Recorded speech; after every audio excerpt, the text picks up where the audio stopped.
Welcome to another episode of Out of the Blank Podcast. Galit, it's a pleasure to have you on the show. Would you like to introduce yourself to everyone out there listening? Hi, Robin. Thank you so much for inviting me for this conversation. I look forward to it. My name is Galit Nimrod. I'm a professor of communication studies and associate member of the Interdisciplinary Center for Aging Research at Ben-Gurion University of the Negev in Israel. How'd you get interested in aging research? Hmm, good question. I'm not sure.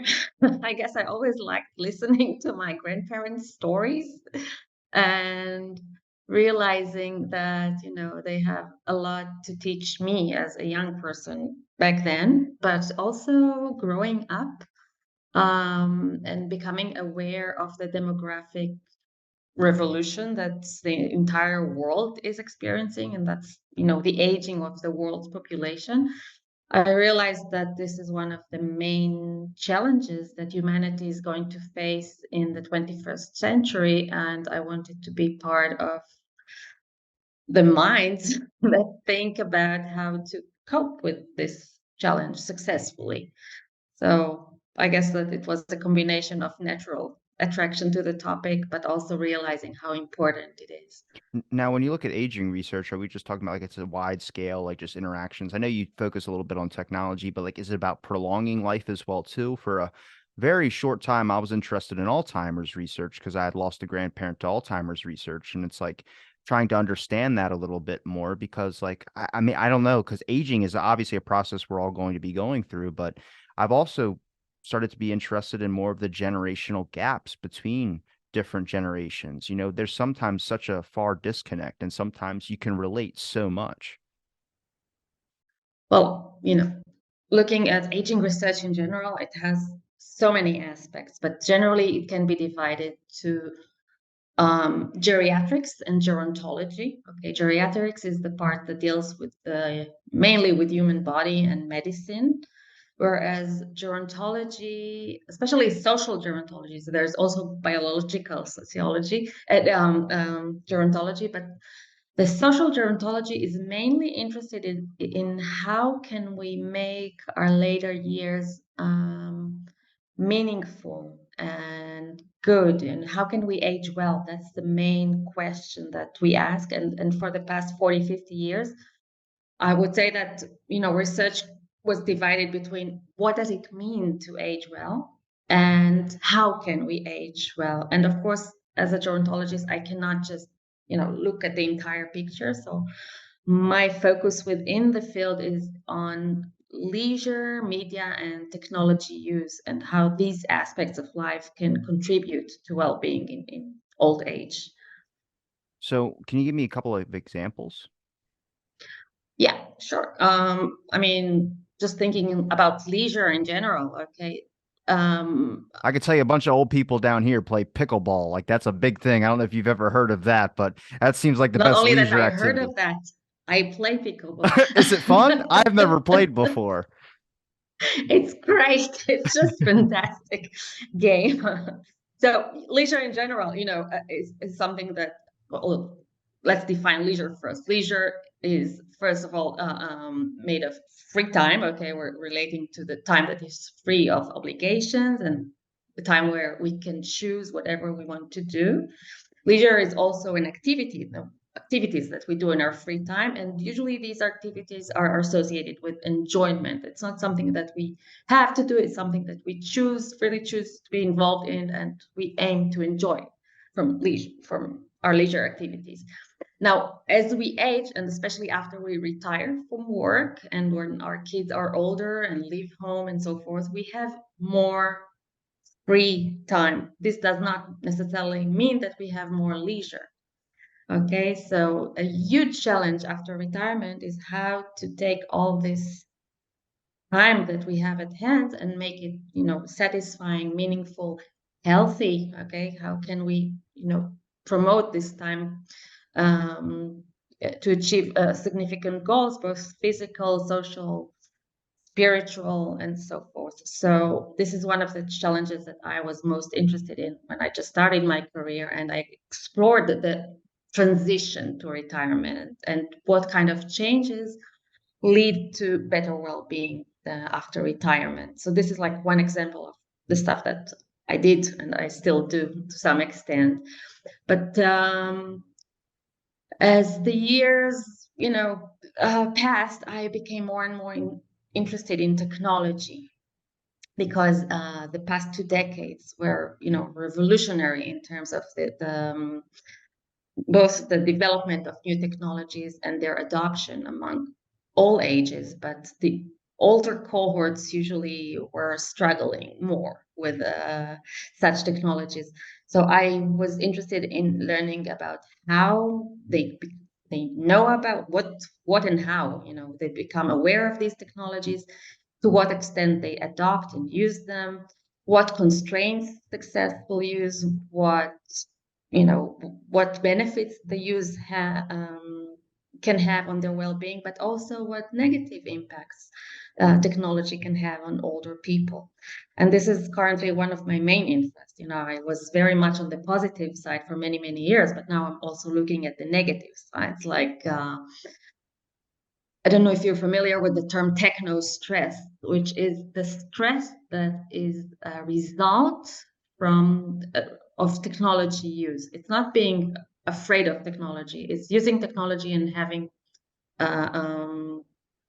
negative effects, like, for example, feeling like that you have to refresh your your page all the time and see how many responses you got, okay, or answering on time to your emails and messages, or just the need to be constantly switched on and feel like you're missing something if you take a break for a couple of hours and so forth.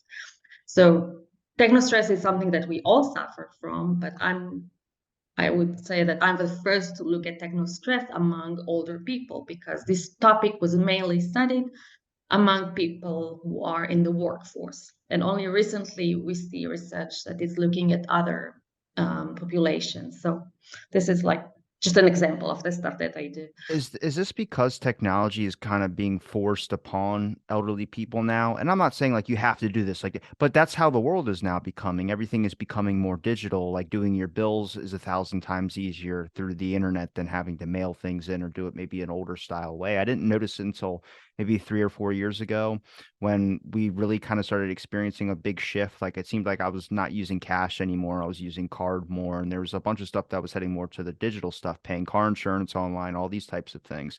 Then my grandparents started being like, well, this is easier. And now I can get into this. And now that's all they use. And it seems like they were kind of forced into a position to adapt. Because before my grandparents, you would have gave them a cell phone. My grandpa, I think, had a flip phone and he would never use it. You'd call him all the time. He'd never answer because he just never have it on him. He never cared for it. And then eventually I started noticing he had it all the time. I'd always see it on him. I was just like, what's going on? And then he started talking about, yeah, I started to learn it. And, it's not that bad. I can watch movies. I can do all this other type of stuff. And you just get into a point where it's like, okay, so now he has an iPhone and now he's able to do apps and now he's able to kill time when he's waiting for my grandma when she's doing errands or something like that. So I watched this change happen in a population, or at least in a person's experience who I've heard many stories of, that seemed like this would never ever be an option or an avenue. So I'm curious, is the new research because of the forced adaptation, I would say, of technology, or maybe this the fact that this is like now everything is through this technological device now? Yeah, I mean, as you just noted, it's hard to live nowadays without having digital skills, and it comes into practice in any topic and any life sphere. Just last week I was sitting with my mother in front of the computer trying to fill out forms for the health insurance, in order to get a special medicine, whatever. And we had to upload, sorry, so many forms, and it was so complicated. And sometimes the system was so unfriendly that I said, if and I'm like, a relatively, digital person. 26, say it, 26. Not exactly, but I thought, how was my mother supposed to know how to do it? It's really challenging. She's 80 something. and she's relatively digitally skilled. So we have here a disparity between what society expects older people to be and what older people, I wouldn't say can, but want to be, because for many of them, things worked out just fine as they were before. So why should we adopt all these technologies, learn all these new skills? And not only that we learn them, they keep changing all these technologies. So it's not like you learn something and then you're fine, you know? Next time you fill the same form, it will be different. And the next time you use your app, it will be upgraded. And it's like an ongoing learning process that can be very stressful for all ages, of course, but also for older people. So, there are pros and there are cons to technology, and their pros are many. And just think about, the pandemic period and how people who are digitally skilled were able to function and, doing their shopping online and talking to their family and friends through Zoom and so forth. I mean, they relatively did well compared to those who did not have these skills. So it was even, a means for survival during the pandemic. But then again, we must not forget that technology also has, negative impacts. And this is something that we should aim at least decreasing or minimizing in different ways. So some of the dangers that I could possibly think of, and it wouldn't be just a generational thing, it'd probably be more experienced on the elderly populations, but I feel like they're so sophisticated now, it's an all generational thing. Scams and bots. I mean, before you used to get a phone call that would be like, hey, I need this amount of money and you can go onto this server. But now it's through all the digital. I got an email the other day and I swear I thought it was from the actual MBA, like where I go and get my license renewed and everything. And they're telling me my license had expired and it was all spam. It wasn't real. They got the whole entire certificate, the actual logo, the stamp, and everything that made it look so official. Where I was like, if I'm an older person and I see that and I'm going to sign up, and then I start putting it, as soon as they ask your social security card number, I was like, wait a minute, hold on, this has to be a scam. But is an older person going to know that? Or are they going to think this is what's going on now with and that's one of the negative impacts of how like technology is affecting not only just one generation, but all generations. It's true, and this is exactly what I'm talking about, the negatives, okay? Because as gerontologists, we keep looking at the positives, and this is something that is threatening older adults, especially financial well-being. And studies show that they are victims of, phishing and scams more often than younger people. So they are more vulnerable to such scams, as you said. And so this is another thing that we should be aware of. And as far as I know, especially in the US, the awareness is so high that some municipalities, like in New York, started to advertise information specifically to older people, how to avoid such scams and how to recognize them. So this is like one of the things that we can do, to decrease the threat and minimize the disadvantages and maximize the advantages of technology. I'm sure there's many negative impacts, but I mean, when it comes to, I guess, the stigma behind talking about negative impacts, I mean, isn't it an open field? I've talked to a couple scientists who've researched like communication through technology is good. There's no harm on kids and anything like that. But then it's like they won't even talk about the negative side of things where I'm like, there's clearly negative side of being exposed to so much information. I'm curious if it's kind of like that with the elderly research, like everything's focused on the positives, or is it just because the research is now being interested in the elderly populations on things as well too when it comes to technology? So everything's going to be all the positives rather than the negatives. I guess it's an evolution, and we see it, in studies of all populations. With children, I think it started with looking at the negatives, and with time, they started to see the positives of, media use in young age. And for older adults, it was, I mean, as a field, we started looking at the positives, how, social networks can decrease loneliness, for example, and how online communities can foster a sense of belonging and provide support, both emotional and practical assistance in daily life challenges. So at first we only looked at the positives, and only after a while, when we realized, okay, this is great, and we should, find a way to increase the digital literacy of older people, only then we started to realize that there are also threats. So I guess the two fields, especially the younger and the older researcher, kind of went through a parallel, but process, but in a different direction. But eventually, we all need to be more balanced in the way we approach technology and how it affects well-being, and especially now with all the progress that we see with robots and AI and whatnot. Uh, the more balanced approach is definitely something that should be guiding all of us, the developers, the researchers, but mainly the users. Okay, we should be aware of the impacts that technology has on all of us. Do you think that with elderly populations and technology, that is actually reducing their lifespan by being on a device, depending like, because I know so many of them now that are going on to these social apps like Facebook and everything like that, very political. I mean, very more than I would ever want to be in my life, but their politics are very, very strong, whether they're Trump, Biden, whoever. But I noticed this with some of the older populations where I go, it's not good to be, screaming. Like I see some people, I've had conversations with some people that get so passionate about something and they'll start screaming and saying all this type of stuff. I'm like, that's not good, especially like if you're in your 90s or if you're 80 years old. And I'm like, you guys are very hyper focused into a specific area, a political part that is on some of these social platforms, which is on Facebook. It gets political sometimes, at least in my feeds. And I wonder, I'm like, is that good to be stuck inside your house just ranting about politics or yelling about politics? And I don't know. I mean, I don't, if you've ever researched into that before, but I would consider that techno stress a little bit.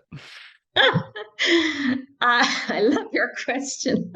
Uh, I would say the other way around, by using social networks and being involved in such discussions and arguments, people remain engaged with life and with the world and with whatever that is happening.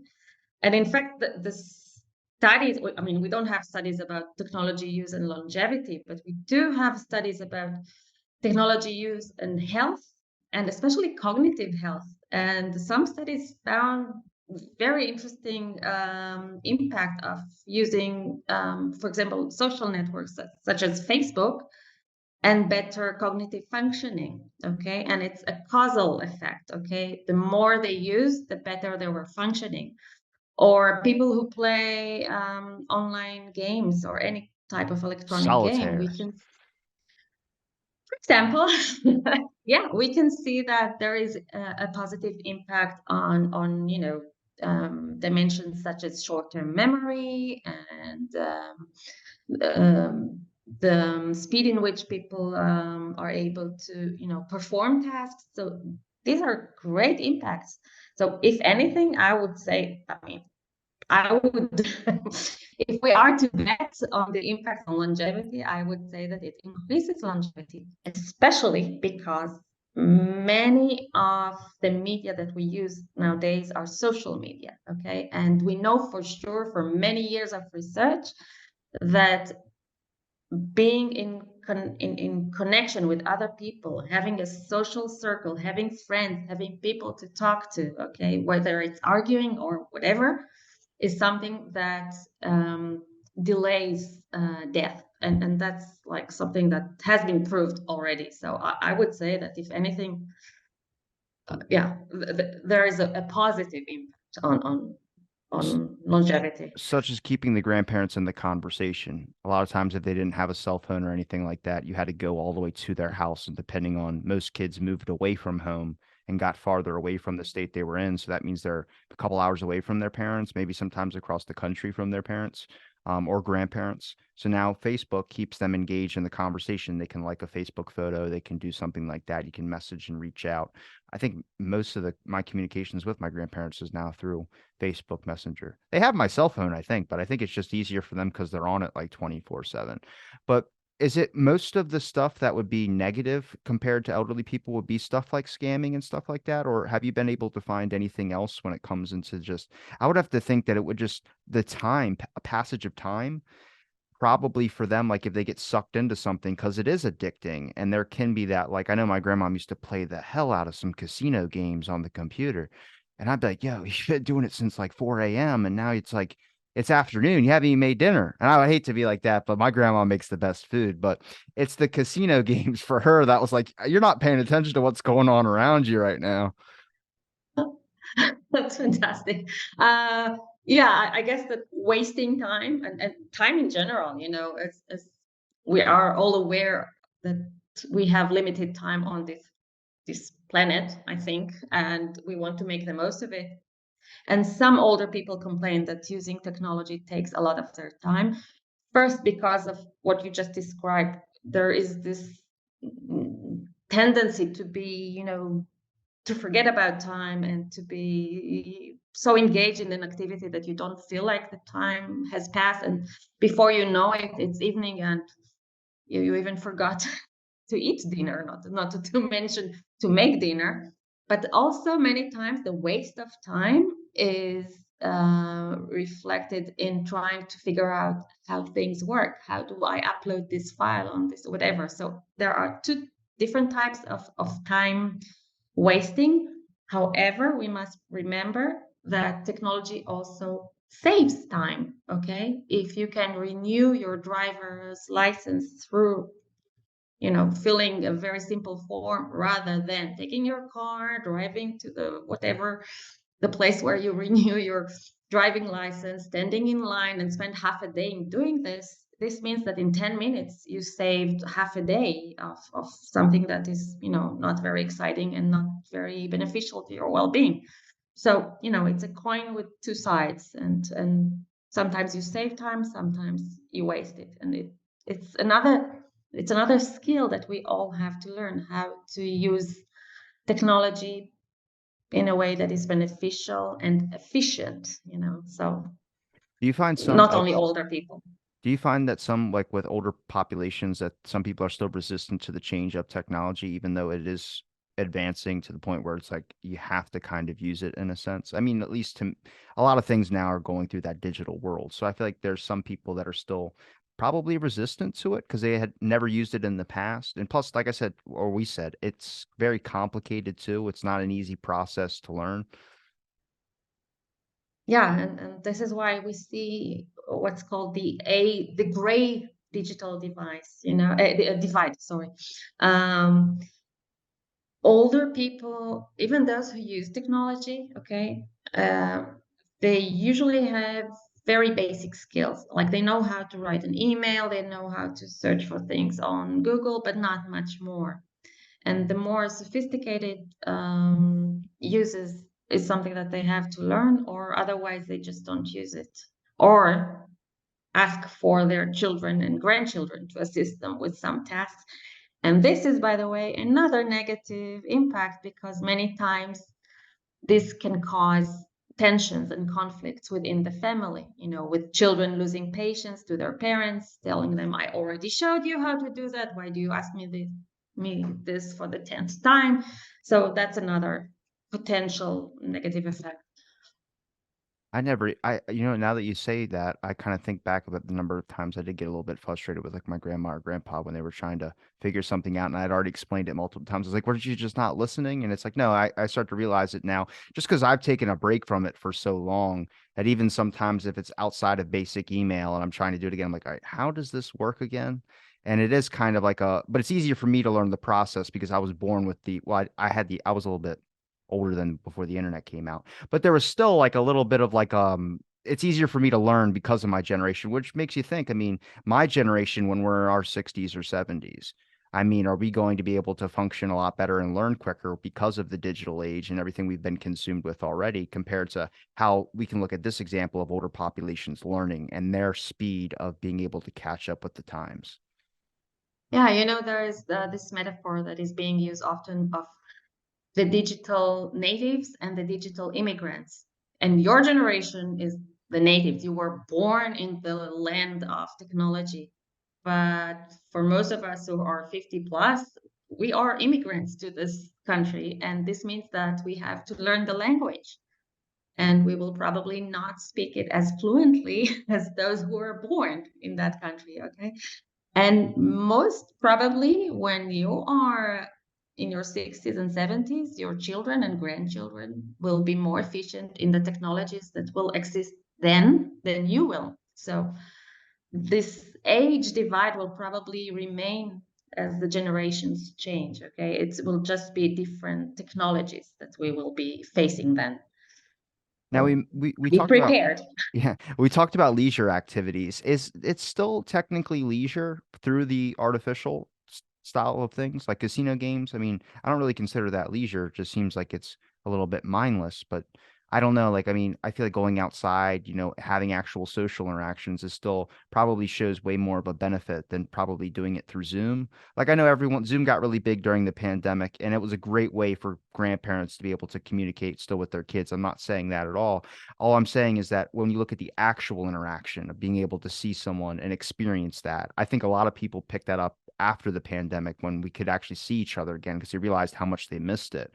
But it's a different feeling. Much like if you're having fun outside or going and doing something is a different experience than being through the social platform or just using digital media in general. I mean, you can play games and do whatever. It's still fun, but is it exactly the same benefit to our minds? It gives you that same chemical burst that you need. Yeah, well, if we're talking about social contact, of course, like the conversations that we have now cannot replace in-person conversation.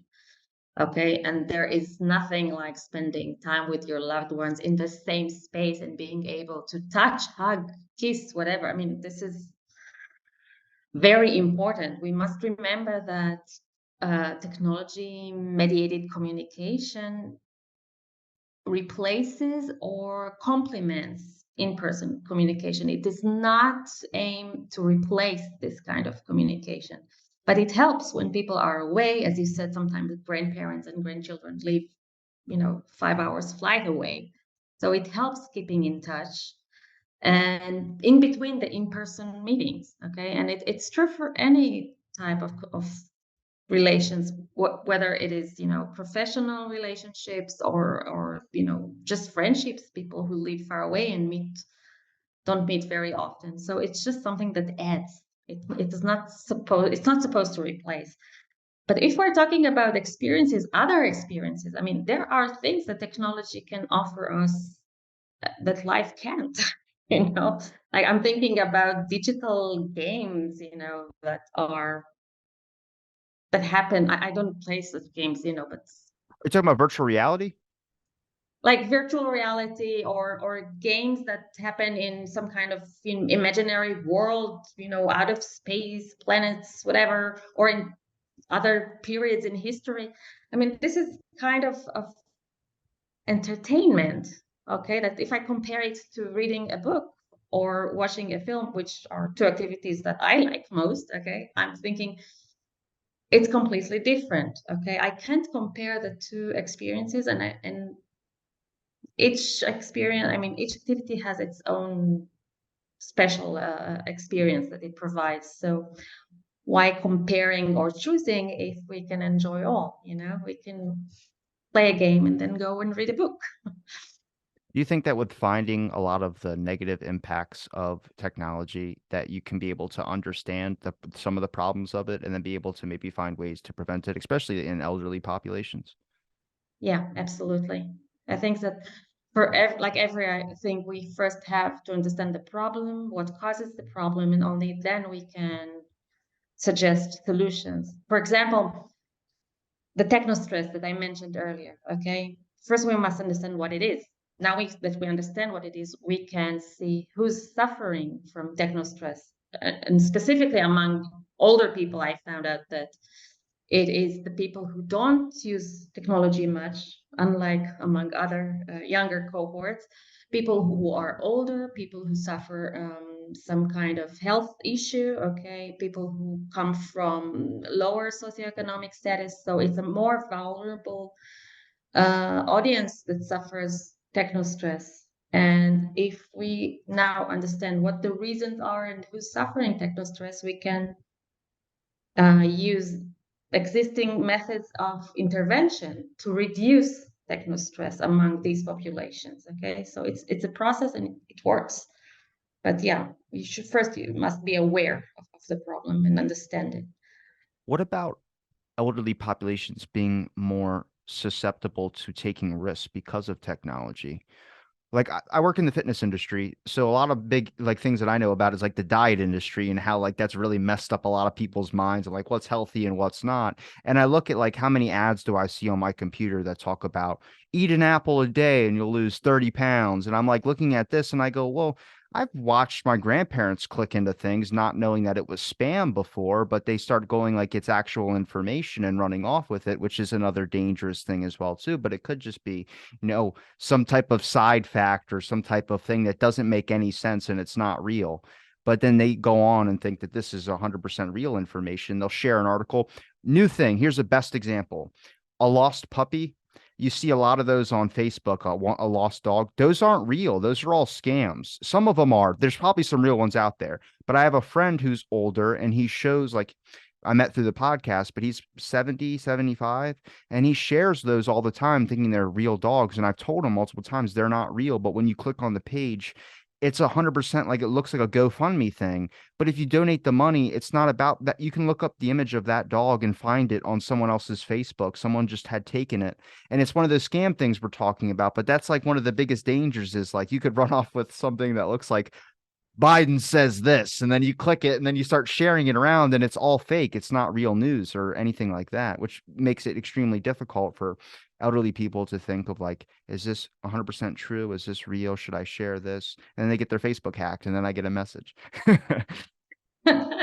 You know, I think we're also skeptical to such frauds and fake news and everything. It's not a matter of age. And sometimes I think that because older internet users are aware of that, sometimes they're even too suspicious. Sometimes when I contact older people, for my research, they won't answer me because they think this is some kind of scam. And the first step for me is to convince them that I'm a real person and that I mean well. And I have to send them links to my academia webpage or whatever to show them that I'm really interested in talking to them for academic reasons. I don't want their money and I don't want to harm them. So I mean, I'm not sure now like where they stand in terms of their views of what can happen to them online. I think they became even too sensitive, maybe. Did you ask them about if they experienced something like a scam that made them feel this way and be so risk adverse, like kind of pushing you back a little bit, even if you're explaining that you're an academic? I have to think they must have had that one interaction in the beginning that really kind of leveled them and be like, I got to be careful what I look into now. Yeah. Well, I never asked them that directly, but there's enough research about the topic demonstrating that it is an issue, that many, many older people did experience some kind of scam that caused or heard about, a scam from their friends and relatives. And then this is why they become so cautious. I'm curious because I didn't know you were like interviewing elderly people. I know for your other book that we're going to talk about at some point, but about what the technology, do you find that they're willing to share some of the experiences or like negative impacts that are happening to them? I would feel like, I mean, especially maybe it's just my grandparents, but they would be the last person to tell you one of their weaknesses on anything like this. So I don't feel like they'd be open about sharing some of the frustrations that they have with technology. But also you can look at it from the other end. My grandpa complained about a lot of stuff. So he also like, that's a good example, but I'm just curious if they were open to sharing some of their experiences with you about after they let you in the door and were able to want to talk to you about some of this stuff, if they were really open about some of their frustrations or were they really trying to show that, yeah, they can keep up with the rest of everybody. Yeah, well, they always say that it's if you don't get answers, the problem is with the interviewer, not with the interviewee. And yes, they shared a lot, a lot of frustrations and horror stories about things that happened, with Excel that didn't work or whatever. I mean, yeah, the people I spoke to during the years were very, very open and willing to share, not just about technology, but other issues as well. People already agree to be part of an academic research, understand that whatever that they say may be helpful for other people. So usually they are very open and about topics that are way more sensitive than technology use. It can be the most painful experiences they had in life, like losing a spouse or facing some kind of major health issues that is threatening their own life, or even realizing that they're very close to the end of life. People would talk about it, yeah, because by talking to a researcher, they leave a legacy in this world and they help others. So I never had any issue receiving answers to my questions. Is there ever one area that you wanted to explore that you haven't? Mm. That's an on the I spot question. I'm sorry. Yes, I have. Well, I have to think about it. I'll get back to you about it. Usually, if I'm interested in something, I just go there and study it. Whether it's just if I'm interested in something, I just I I get it. just I mean, explore it. that's how I am too. I just it's interesting because you don't know what you're going to end up coming across. Like something that could seem like it would just be very easy and simple, straightforward, and it's necessarily not. It could have a really complex thing that could be very, very interesting as well too. I mean, like I said, I've never even thought about looking at internet with older populations before. I mean, I guess I don't really have a focus on the elderly as much. Maybe my generation or just because I'm young or something like that. But it led me to want to know more about your research because you wrote a book about where you interviewed people from the 60s, at least the hippie culture back then, which is an interest of mine. But I mean, I think we talked about this off air, but they seemed like the ones that would be taking the most risks. I mean, there's always this kind of like, oh, you do stupid things when you're young mentality. And then when you get older, you kind of regret some of the stuff you did when you're young. I want to talk to you about your book that you wrote, but when it comes to some of the people that you interviewed, I mean, how'd you even think about interviewing people from the 60s? I'm so jealous that you did that. I wish I had the opportunity to. Yeah, I think this was one of the most exciting experiences I had as a researcher. And as I told you earlier, when I come up with a question, I just go ahead and explore the answers. And the story is well, it started about 10 years ago when I was in Amsterdam with my family, sitting in a cafe, just having coffee and doing the people watching that you do in cafes in Europe. And I was looking at the people, going from one side to the other along the canal. And then I saw this older couple that were very beautiful with long white hair. And they were both wearing tie-dye and they had beads and wearing sandals. And they just walked and talked to each other.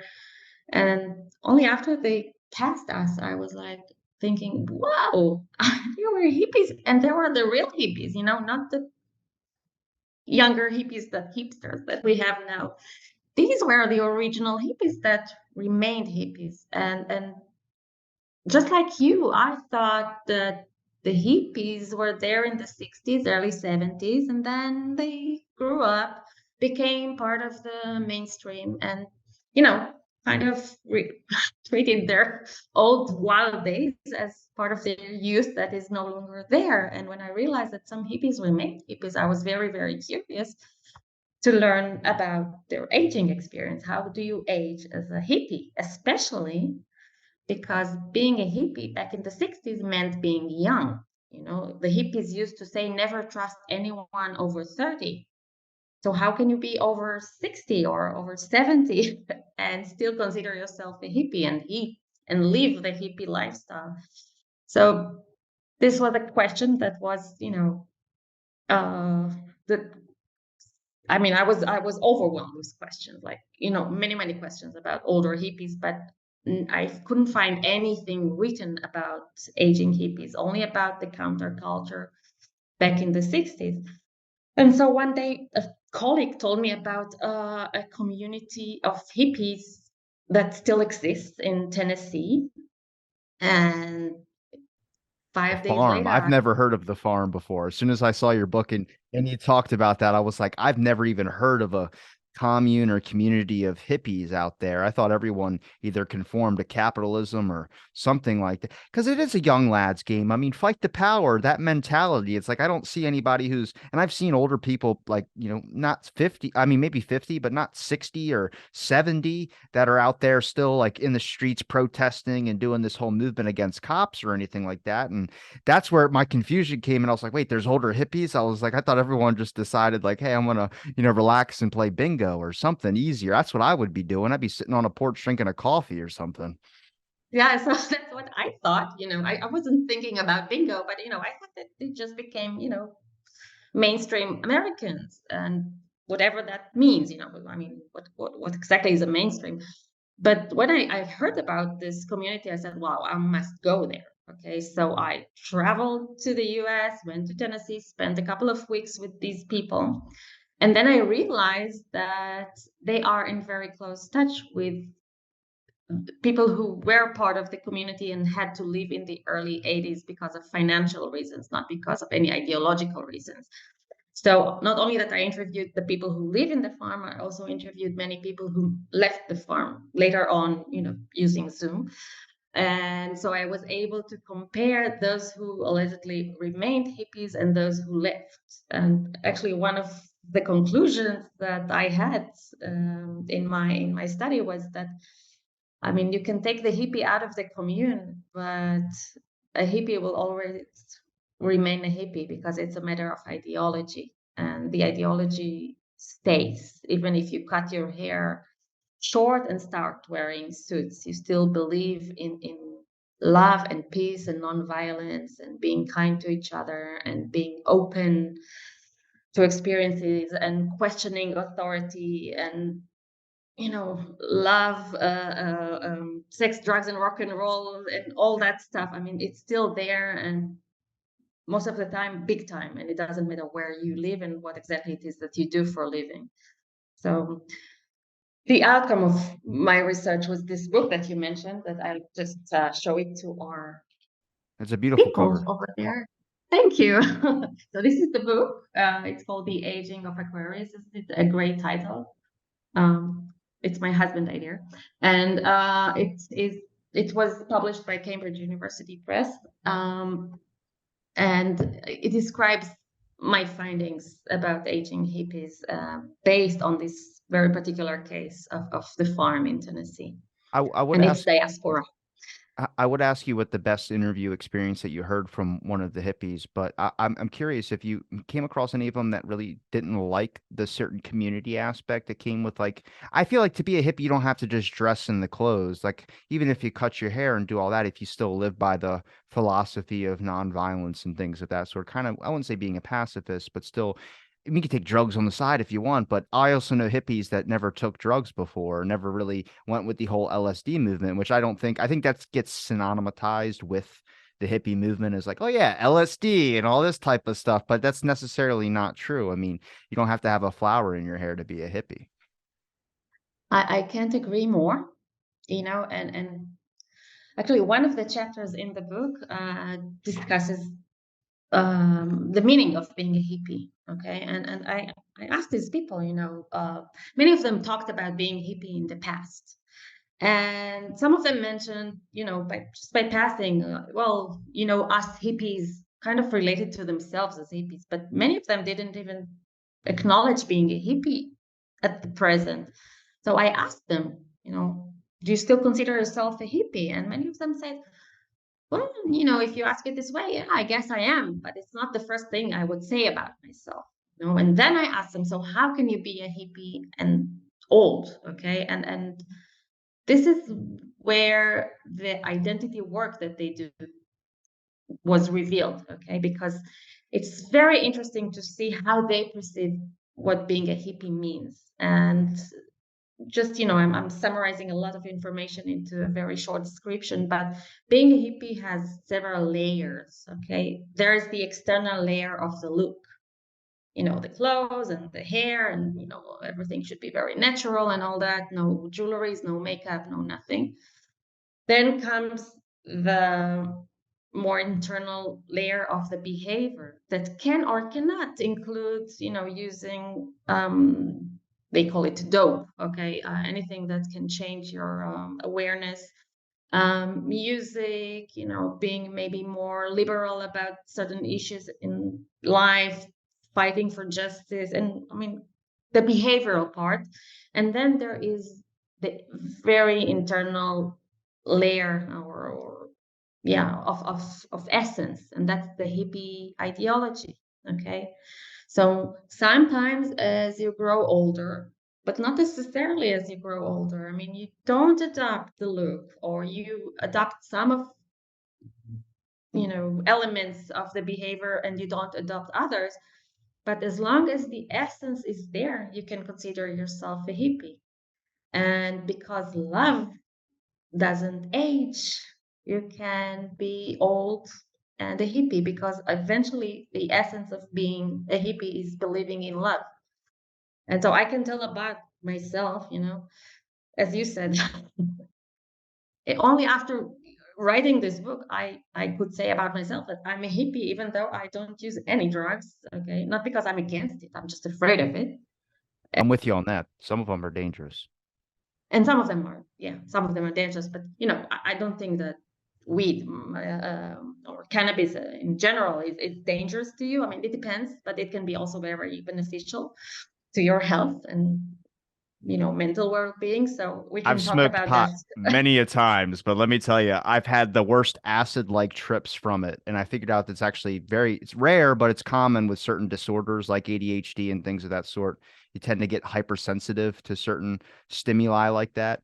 So it surprises everyone. Everyone's like, oh, you should try this. It would help with your ADHD. I was like, that's actually had the opposite effect. But I've heard horror stories from like my grandpa. Like back in my day, I took so much acid that whenever I crack my back, I get a high again. I'm like, I don't think that's real, but you've scared me from ever bothering to try acid before. So, I mean, it's interesting because I think like yeah, the drug thing. I mean, I would have to ask how many of them like the Grateful Dead.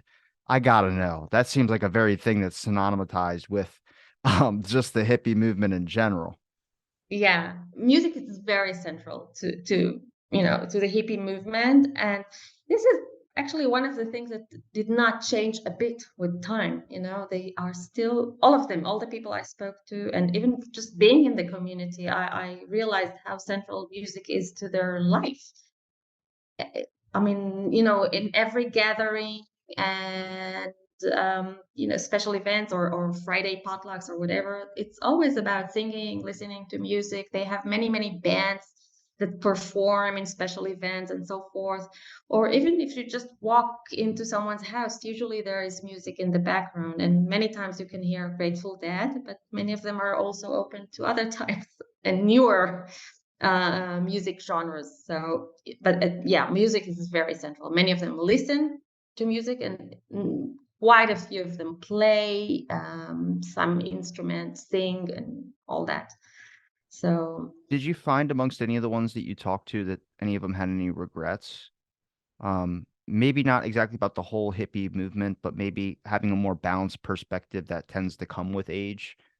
Talking with a few people about the counterculture movement, an interesting perspective was from someone who wrote for the Chicago Sea that I had talked to, and he had mentioned that like now that I look back in hindsight, a lot of the things, yeah, we might have done some outrageous stuff, and now with hindsight, I kind of look back like I think there was faults on both sides, from the government side and also from the counterculture side, which is like yeah, you don't hear a lot about that. I mean, I know it in hindsight. Like, I'm not gonna go try and like stand in front of a cop car or do anything like that because that's like asking to get hit. But also, the people that did it were seen as courageous too. So I'm just curious if you came across anyone that had those kind of either balanced perspective or more of a regret on certain things, maybe that went for the hippie movement or it went against the hippie movement.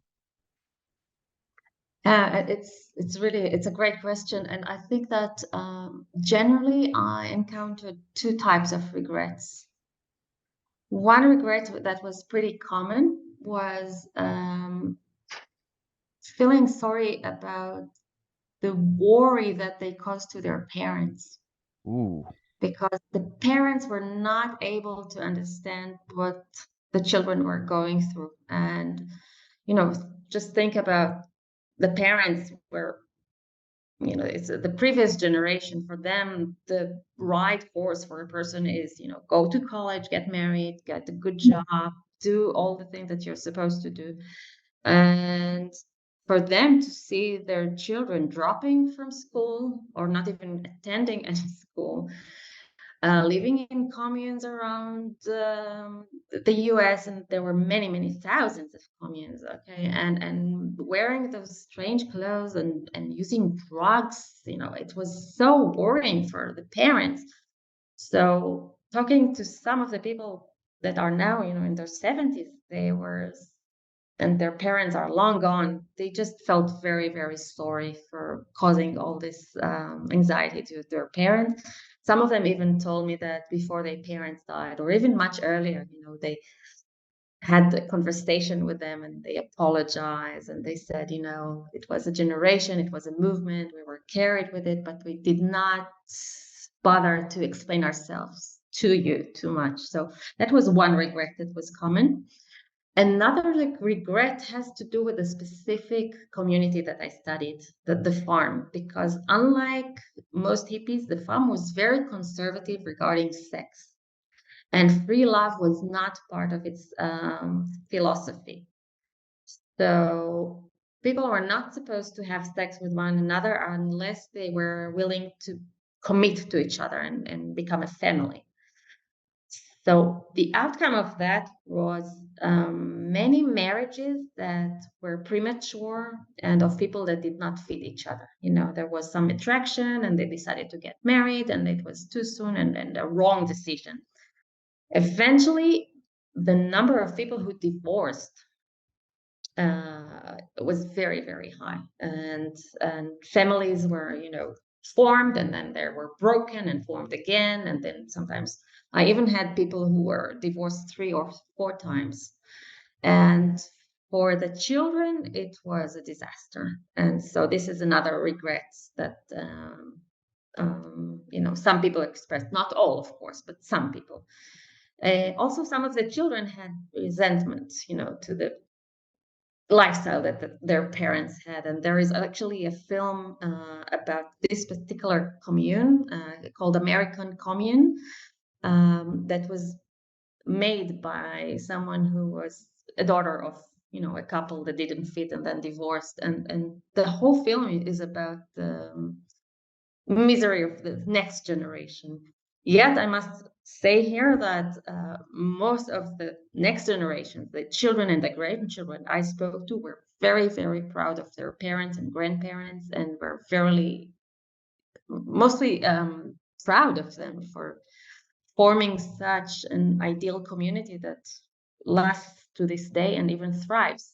So just to balance, the regrets, there are also positive aspects there. Did you find with the farm, was that a religious thing of why they had to be committed to each other for this, attraction thing or this marriage thing to actually commit like the act of love or whatever they would call it at the time? Because I would have to think that would be like maybe a value or something that like that's what I mean. That's usually gets lumped in with hippies is like this area of free love and just sex and all this type of stuff. So that's really different if the farm was a lot of like this more conservative of like you need to have a marriage or it means about bringing in a family rather than just the expression of attraction and love and all that. It's not a religious thing. I think they were just more hippies than the regular hippies because they were so against violence that they perceived abortions as the most violent acts. So they tried to avoid abortions. So that was the main reason for not having free sex. And although, it was the time of the when pills that prevent pregnancies already existed then, they were similar to most hippies, but even more than other hippies, they were all into nature and the natural. So you're not supposed to put in your body things that are not natural. This is why they were against alcohol. They were against smoking regular cigarettes, okay? And they were against the pill, okay? because it's not natural. So their philosophy was just an extreme extent of the hippie philosophy. It had nothing to do with religion. So that explains the whole conservatism that I just described. Did you find that some of them found that they might have experienced being taken advantage of, just for their kindness and maybe some of their generosity as well too? Because not all of it was like violent counterculture stuff. A lot of it was like, growing your own vegetables and kind of bringing people in and showing people a different lifestyle and experience and that type of thing. But there are some things I've learned about like the Brotherhood of Eternal Love and a bunch of stuff that started going out there that did have some, I wouldn't say violent part to it, but there's a little bit more interactions where I could see as like that would be a dangerous situation to necessarily be in.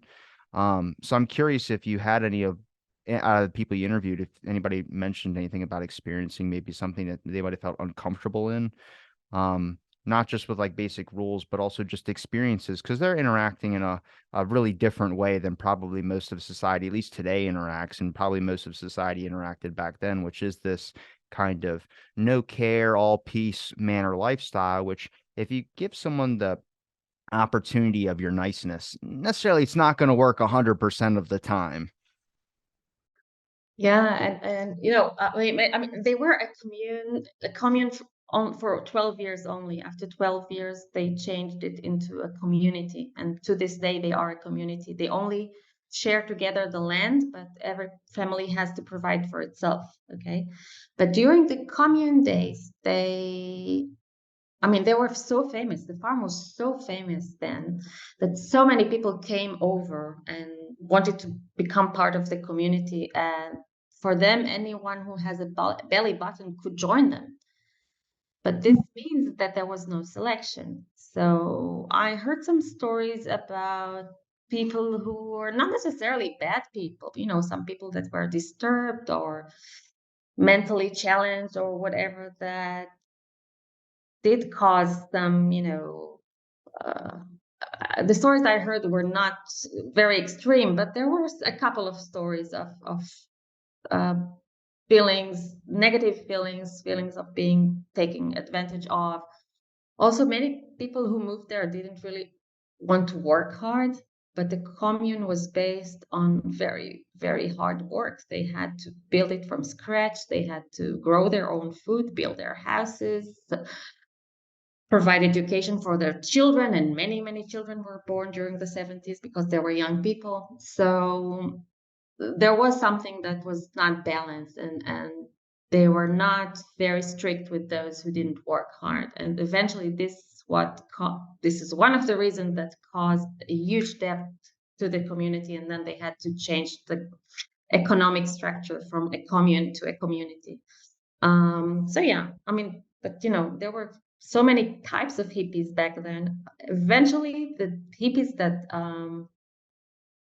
most of the hippies that formed the farm could be classified as the visionary hippies, the ones that really wanted to pose an alternative to mainstream.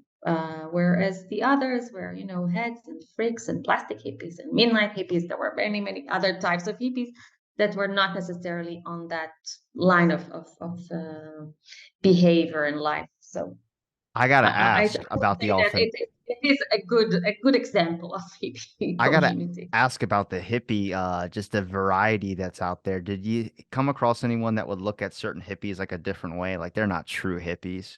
Like I honestly, I'd have to ask about also, do they hate that word? Because it sounds so negative now that I kind of like start, like I hear it so many times. Maybe it's just the amount of usage of it, but it doesn't sound like a positive. And I know some people might embrace it, but I just feel like, I don't know, hippie just makes you sound like, I don't know, maybe it's society that kind of views it, or it's movies that make you look like a dope stoner that just makes you look like you have no offerment to society, which is not necessarily a good thing. But I don't know. I mean, that's another question we can get to, hopefully. Yeah, that's a great question. The term hip, okay, means being in the know. So at first they kind of liked the term hippie, okay, but back in the 60s, it started with, I mean, the media were covering the story of the hippie movement very intensely, and it started with, showing young people protesting against the war in Vietnam and all for peace and all that. But gradually, when more and more young people joined the movement, you could see the other types of hippies, and the public image of the hippies changed to something that was very negative. Okay, these were people who just wanted to get high and get laid. So the original hippies at that point really tried to avoid the term hippie. And even the people I spoke with, just a couple of years ago told me, well, no, I don't like the word hippie anymore because of the negative stigma. Um, some of them, when they actually explained that there are two types of hippies, there are the good hippies and the bad hippies. So if you have to use the term hippie, then it must be clear that we were among the good hippies. Okay. Others said, well, I'm not a hippie. Okay. And they didn't even want to hear the word. And they used the word beatnik.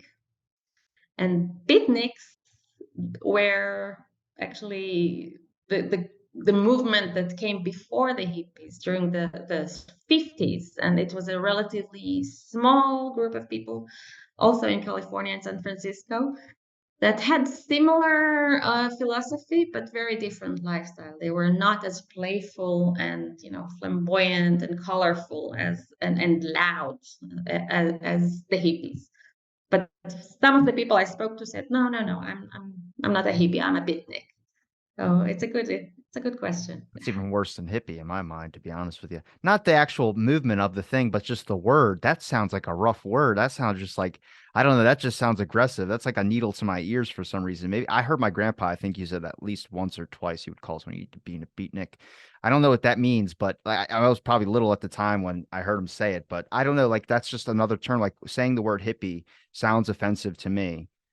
Because I don't know, maybe like I said, maybe it's the culture of stuff, but I also knew the propaganda the government used against the whole hippie movements as well too, which has got to be interesting. I don't know if you mentioned that to anybody about the stuff that we know now through history about like fake magazines that were created that were just going against the hippie movement and demonizing them to the rest of society. I mean, being alive at that time and seeing these magazines, you're already thinking it. Now, the history has proven that you were right in thinking that the government did do that. I would have to think you'd be like, man, what were their thoughts must have been going through their head, being older and be like, man, they tried everything to stop us. Yeah, it was crazy times. I really regret not living. I was born after the summer of love, but I really regret not being there and witnessing it in my own eyes, for the good and for the worse. I mean, there were very, violent clashes between the police and the hippies and the new left. I mean, the counterculture was bigger than the hippies, of course, but they did change the world. And wouldn't you like to be, saying to yourself when you're older, well, I was one of those who really changed the world, and we changed for the best. Um, so that's something I'm really sorry. I can't say about my generation. That's like, Uh, this is just one last question for you, but did you mention to anybody about Timothy Leary out of all the number of people you interviewed? I've heard different accounts from people who's either study history or were part of the counterculture that have varying views on that man. And if you know him, it was about taking LSD, set and setting, this whole entire mindset. He was like leading the charge of like giving people LSD and things of that sort. So I don't know if you happened to ask anybody you interviewed about their thoughts on Timothy Leary. He was like, I didn't know about this person until diving into the counterculture, and you cannot not see his name every single place you look in the whole counterculture and just the whole culture of the 60s and 70s. yeah, Timothy Leary had a lot of impact on the hippie movement. And he actually participated in some of the big events and gave talks. And, I can't remember the name of the festival when he was, giving a speech, and then everyone took a tablet of acid and, were partying together for 3 days. I mean, he had an effect on everyone. And among the people I spoke to, I mean, it was like kind of where we started. You know, they did start with LSD, all of them, and the community itself started with a group of people coming together and discussing their experiences with LSD and what can be, learned from these experiences, because they had similar experiences. But then it kind of grew and became more than a study group of LSD experiences. When they moved to the farm, they dropped LSD for natural drugs. Okay, only natural things could go in their body, so it could be either cannabis or Mushrooms? mushrooms. Okay. Yes, but as they grew older, they realized that mushrooms are too intense, and sometimes you have to function. And so many of them don't use mushrooms anymore, psilocybin, or they use it very rarely. But the majority still smoke, um, you know, marijuana for in different occasions. Some of them do it, on a daily basis. Some do it, just with friends here and there. But what's interesting about them is that they moved from the original perception of dope as something that is spiritual, that expands your awareness, to something that is more social and mainly has health benefits. Okay, and all of them can quote so many studies about the health benefits of using cannabis. It can be to your memory, and it can be to your heart and skin and whatnot. So they moved away from Timothy Leary, I think. I mean, they don't mention him anymore nowadays, but the culture of using dope is still there, and it's still part of their daily life. That's one impact I can really think about that I'm kind of grateful for, because I'm not anti-pharma. I'm not anti-pharmaceutical drugs at all. But I also like that there's options out there if someone wants to take a necessary vitamin or mineral or something like that. Someone learns from a herb or something like that, that this might help. Like I said, I haven't come across a lot of studies that really support it, but you can probably find anything to fit, whatever you want to look up and whatever you want to support. But it's just interesting to me to see the culture of that. I have a couple friends that have their hair all in dreads. They're older, like in their 40s, 50s. And so like they're like my friend's parents' age.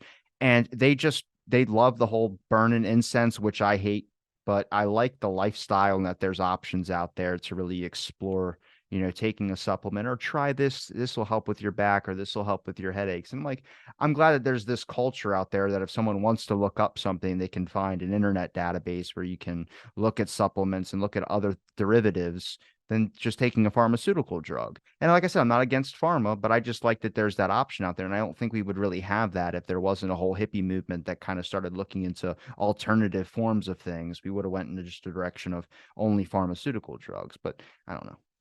Yeah, and it's true for so many things. It's true for our nutrition. Look at how many people nowadays, eat healthy and organic food. Um, I mean, being close to nature, exercising, being physically active. I mean, it all came from the hippie movement. I mean, they did change the world big time, and we should all be aware of that. Well, look, I appreciate the time you gave me to talk on my show about a variety of things. I know I kind of just told you it was conversation, but I really did enjoy this very much. And thank you so much for the work that you do as well too. But is there a place where people can find your book and any other links you'd like to promote? I'll make sure to link like your academia stuff, all the profiles and all the research stuff you've done in this description of this video as well too. Thank you so much. Yeah, and the book is available on Amazon and Cambridge University Press. And its name again is The Aging of Aquarius, the hippies of the 60s in their 60s and beyond. Well, thank you so much for listening to this episode of Out of the Blank podcast, and stay tuned for our next episode.